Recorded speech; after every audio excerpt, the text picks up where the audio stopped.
The movie starts with Marine Sergeant Brandon Beckett being questioned about accusations of leaving his post and neglecting his responsibilities. Lieutenant Ellen asks him about his whereabouts on August 4, 2010. Brandon explains that he and his team were in Congo, training the local military to combat well-armed insurgents backed by terrorist groups. In exchange, the Congolese troops would later help them in Afghanistan. Brandon recounts the events that led to his unauthorized absence. While training the Congolese army, Captain Nelson summons Brandon for a meeting with Colonel Ralph, hinting that it could be related to Brandon's upcoming reassignment. They learn that their training duties are suspended, and they are tasked with leading 10 soldiers on a special mission in the Democratic Republic of the Congo. This sudden change surprises both Brandon and Captain Nelson since Congo was supposed to be off-limits for their operations. Despite their hesitations, they receive official approval for the mission. Their objective is to rescue Belgian plantation owner Jean Van Brunt and his staff.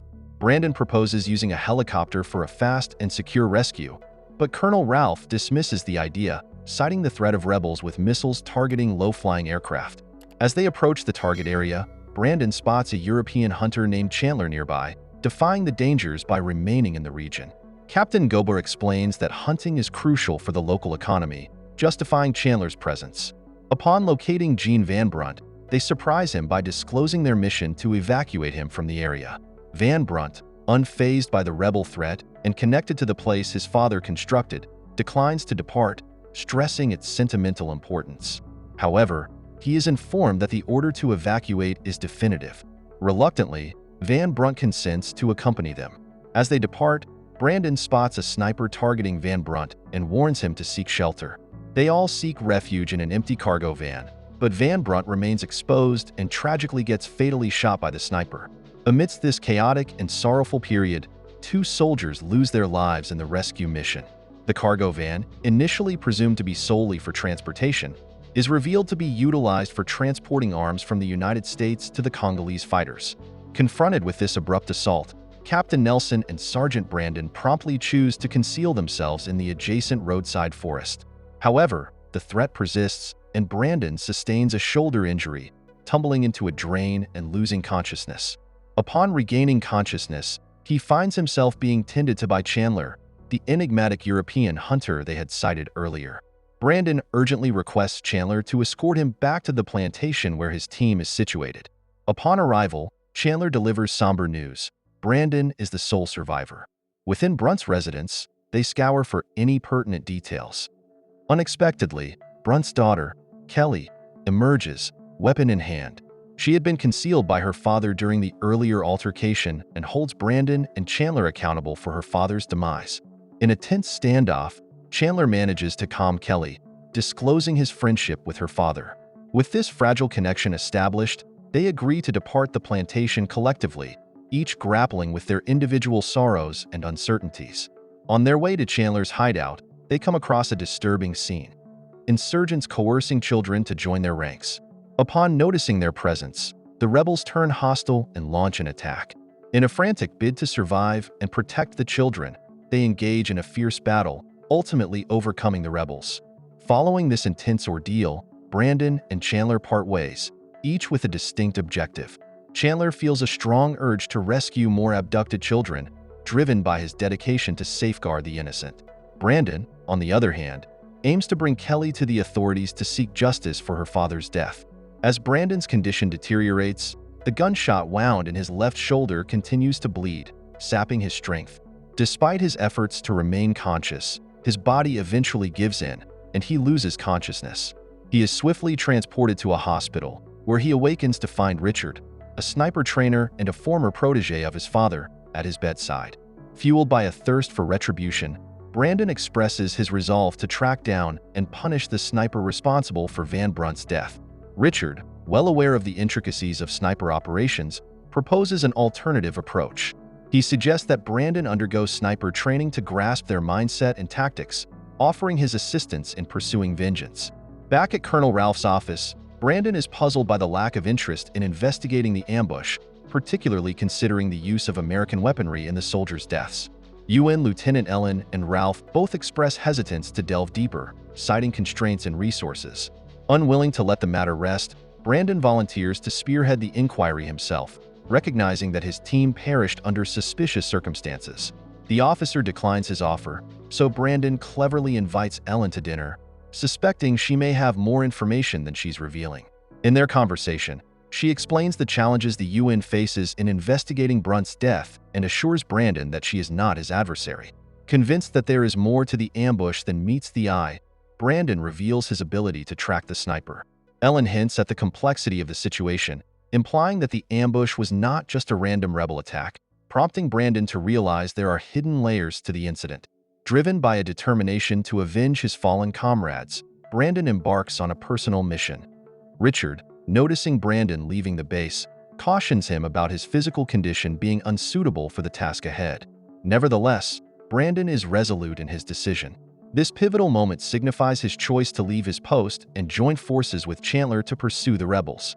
In exchange for Chandler's assistance in locating the rebels, Brandon agrees to help rescue the abducted children. They proceed towards a small rebel camp, progressing in their shared journey. At this site, Chandler's goal of finding the abducted children aligns with Brandon's pursuit of justice. Observing from a distance, they witness the captured children being prepared for transfer to another rebel camp, where they will be forced into becoming child soldiers. They see rebels unloading weapons, evidently of American origin. Strategically, Brandon instructs Chandler to advance while he remains in a secure position. Tension rises as an imminent execution looms. When a rebel is about to kill a child with a machete, Brandon intervenes swiftly, neutralizing the threat and skillfully taking down the other rebels with precise shots.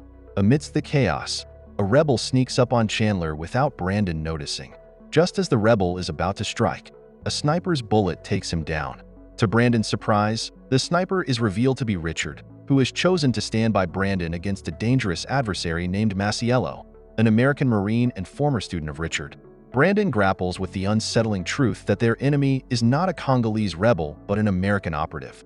Richard sheds light on the hidden motives behind their mission, suggesting that the directive to eliminate Brunt came from higher authorities. Brunt's death was orchestrated to silence him regarding the secret supply of American weapons to both the rebels and the Congolese government. This exposure of a conspiracy uncovers a web of deception and corruption, placing Brandon and his unexpected allies in a dangerous position with far-reaching consequences extending beyond the African conflict zone. As Brandon comes to terms with this shocking revelation, he questions Richard about his potential involvement in the conspiracy. Richard reassures him of his pure intentions, citing his past training as a sniper under Brandon's father and viewing aiding Brandon as a means of repaying that debt. Richard expresses genuine concern for Brandon's safety, especially after learning about the attack that claimed his team. Taking matters into his own hands, Brandon confides in Ellen, disclosing that he has identified the individual behind the ambush.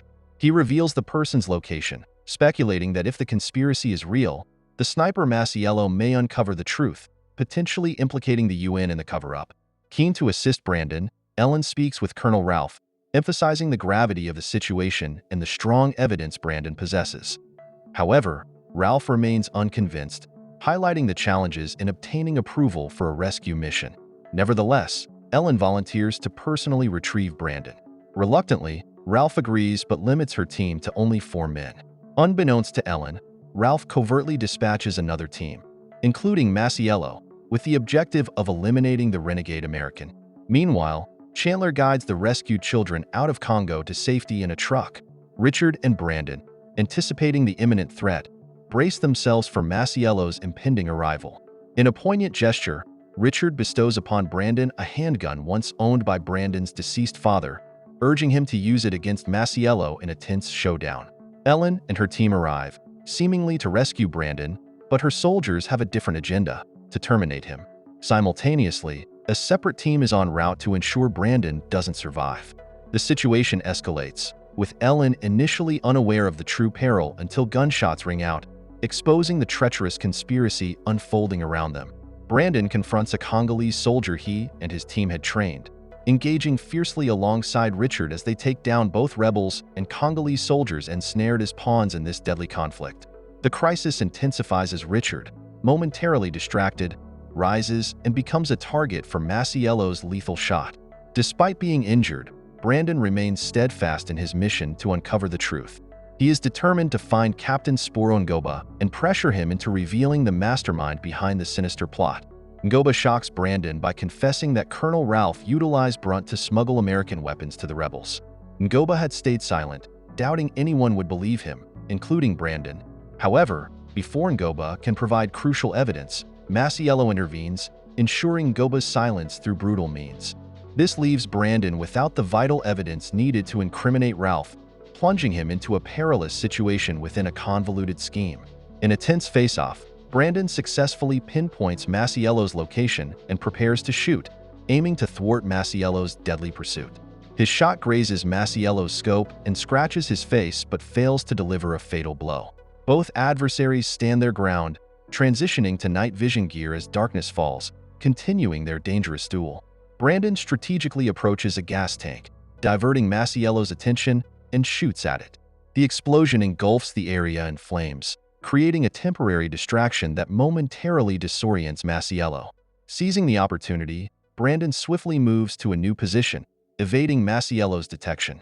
Sneaking up from behind, Brandon tightly grips the handgun gifted to him by Richard. Brandon quickly and purposefully neutralizes the danger with a precise shot at close range. Upon returning to the interrogation, he faces questions regarding the proof linking Ralph to the weapon transaction. Despite his courageous deeds, he lacks concrete evidence. In a stroke of misfortune, he discovers that his trial will proceed, forcing him to confront the repercussions of his mission. Understanding that the investigators also suspect Ralph of orchestrating the illegal weapon trade, Brandon acknowledges the obstacles they encounter without solid proof. Subtly ending the recording, Ellen lets Brandon know that due to protocol restrictions, the officers cannot take further action. The implied message is evident, compelling him to take matters into his own hands. Sneakily entering Colonel Ralph's residence, he directly confronts him, highlighting the relationship displayed in photographs between Ralph and Brunt. Sensing the impending danger, Ralph confesses to utilizing Brunt to transport weapons from the US to both the rebels and the Congolese army. Unbeknownst to Ralph, Ellen and her team clandestinely listen in from an adjacent room. Ralph unintentionally discloses damning information, leading to his apprehension. Shortly after, Major Gull, the leader of Special Operations, arrives and personally offers Brandon a new position. In this fresh endeavor, Brandon will team up with Richard, who warmly greets him, signaling a new chapter in his life.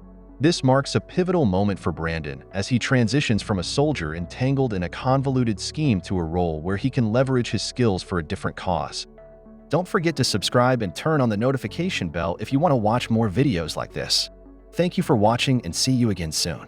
Take care.